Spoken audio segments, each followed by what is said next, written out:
So newsflash, I'm not really going to talk about Zcash.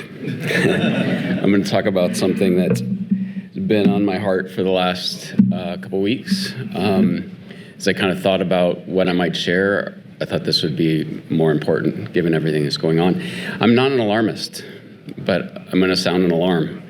I'm going to read some notes that I took, or I'll kind of read through them. I'll do the best to kind of be interactive. But so in Paris 1 week ago, in broad daylight, 3 masked men pulled up a white van alongside a 34-year-old daughter and her son.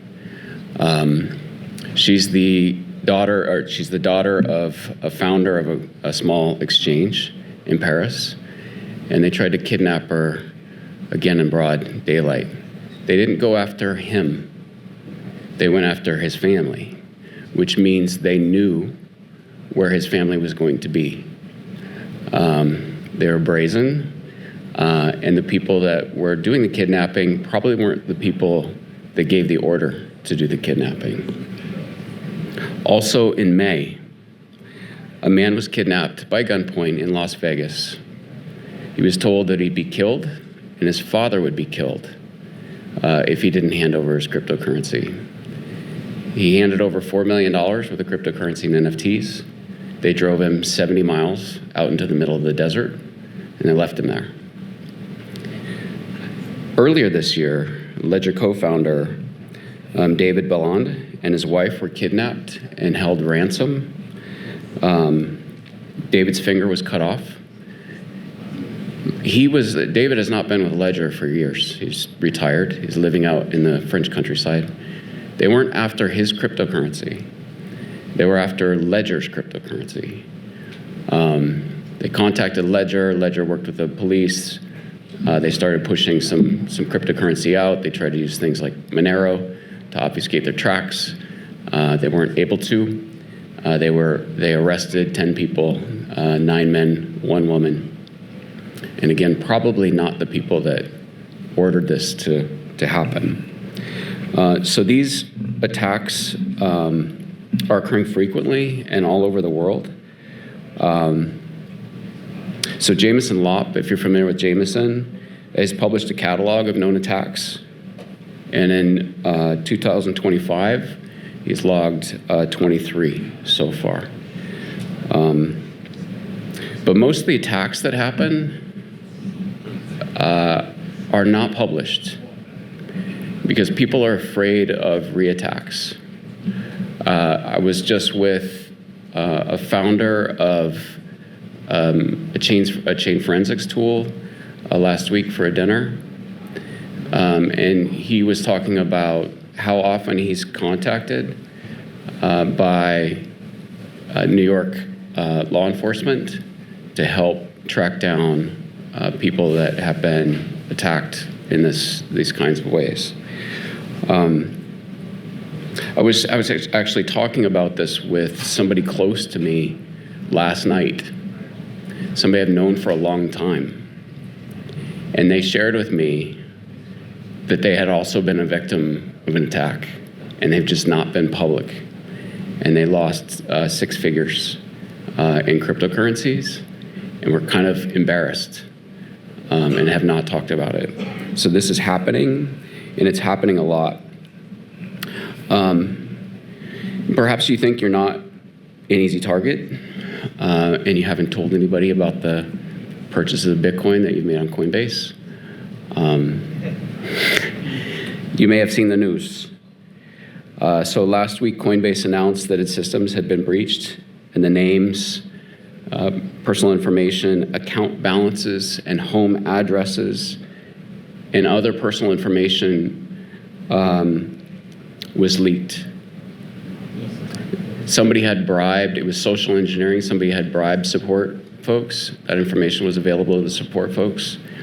And the people that had taken that information requested $20 million from Coinbase in order to return it. But the reality is that information has actually been out there. It's believed by forensics experts that it's been out there for months, that they just requested the ransom. But if you're on Coinbase, there's some probability that your personal information, including your holdings, your trading history, your withdrawals, and your home address, are out in the hands of criminals.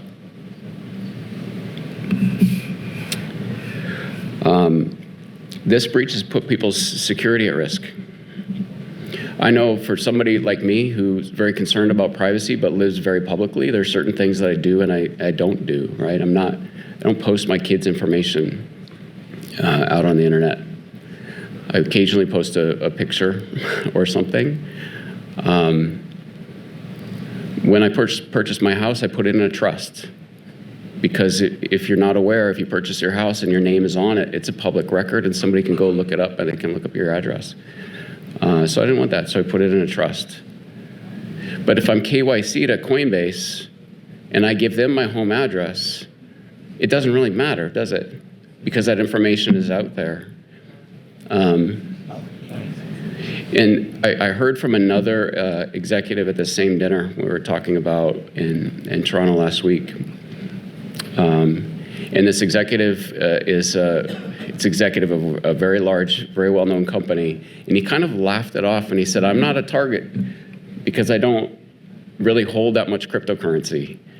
But again, if you look at these cases, the target isn't necessarily the person who's kidnapped. I was talking to Tomasz, and Tomasz is one of the other founders of Ledger earlier this year after this whole thing went down. And Tomasz was saying the intel that he got from, as they were working with the police, the special forces, to recover David and his wife, is that what they intend to do, what the attackers will do is they'll come and they'll do the kidnapping, and you don't have to have access to your keys.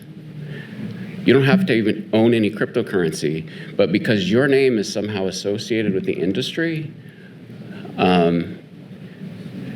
they will ask you who you know. Who can you call? Because somebody that you know, if you're in the space, somebody you know probably has access to cryptocurrencies. So we can, it's impossible in some ways to like, we don't have to have our head on a swivel all the time. But I think that we can be careful. And there's a couple takeaways that I'll give you. One is, before I get into the takeaways, just a couple of things. One is the KYC regime, like, it has to change. It's not a security help. It's a security threat. That you have honeypots of information at organization after organization after organization. One of them is going to get hacked and that information is going to get out there and it puts people's lives at risk. We thought it was a good, it's not a good. And this isn't just a privacy advocate speaking. We can see the implications in real time in terms of what's happening. And so if you have the ability to have a voice as it relates to the KYC policies that we have, consider using that voice.